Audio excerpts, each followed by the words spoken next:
कहाँ बाड़ू हो? अरे सुनो तारू। ए रिंकुआ के मम्मी हेलो सब लेके आ गई। अजी का ले आइल बनी देखी तो का बाई में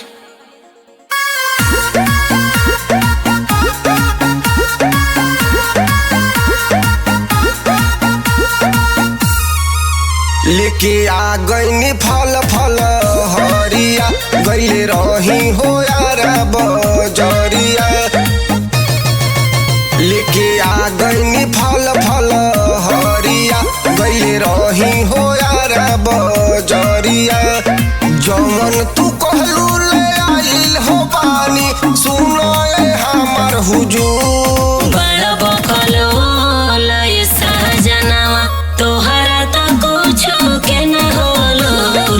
बड़ा बकलो लय सजनवा छठी माई के चढ़े हो अमरूद। बड़ा बकलो लय सजनवा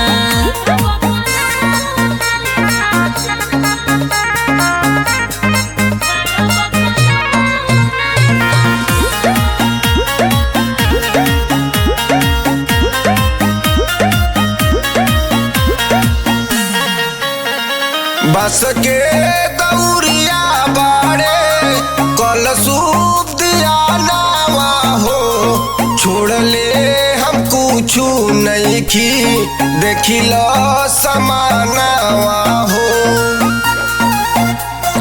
सुने बोला कि ये सुथनी बावे लौकत 500 परिया हो।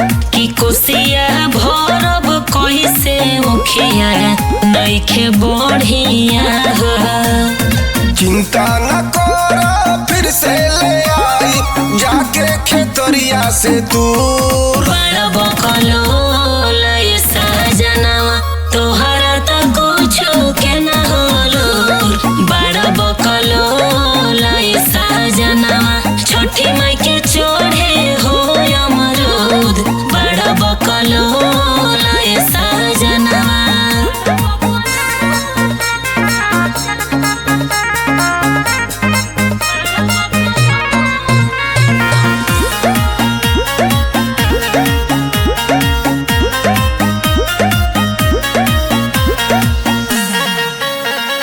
या तो मुकेश कहे टेंशन हटा दे धनी। कुली सामानवा मिला के हमके बता दे धनी। छूटल बावे देख मुख दिया नवा हो। कोसी भोरे में जराइब कायंगनवा हो। बतावा ज्यादा न टेंशन तो तू दिनेश के हो जाई गलती शुरू। बड़ा बकलो लय सजनवा तोहरा तो कुछ के न होलो। बड़ा बकलो लय सजनवा छठी माई के चढ़े हो अमरूद। बड़ा बकलो लय सजनवा बड़ा बकलो कहाँ बाड़ू हो? अरे सुनो तारू। ए रिंकुआ के मम्मी हेलो सब लेके आ गई। अजी का ले आइल बनी देखी तो का बाई में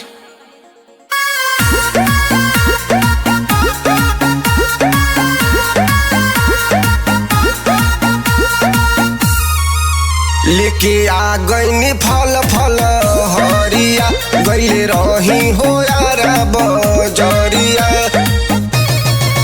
लेके आ गईनी फल फल हरिया गईले रही हो यार बजरिया।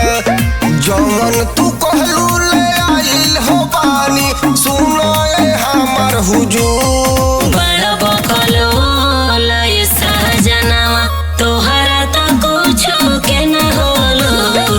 बड़ा बकलो लय सजनवा छठी माई के चढ़े हो अमरूद। बड़ा बकलो लय सजनवा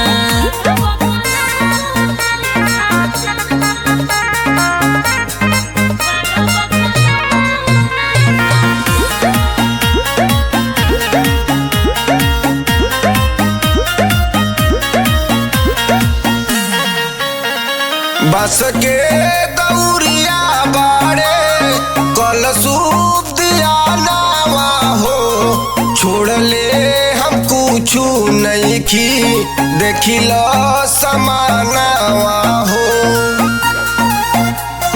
सुने बोला कि ये सुथनी बारे लौकत 500 परिया हो, कि कोसिया भरब कैसे मुखिया नइखे बढ़िया हो।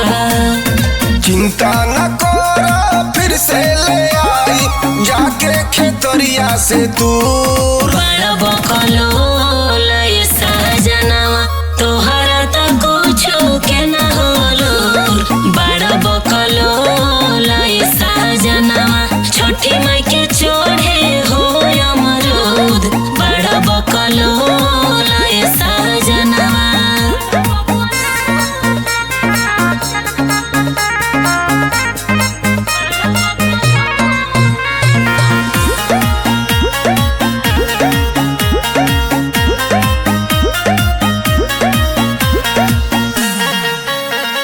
यादो मुकेश कहे टेंशन हटा दे धानी, कुली समनवा मिला के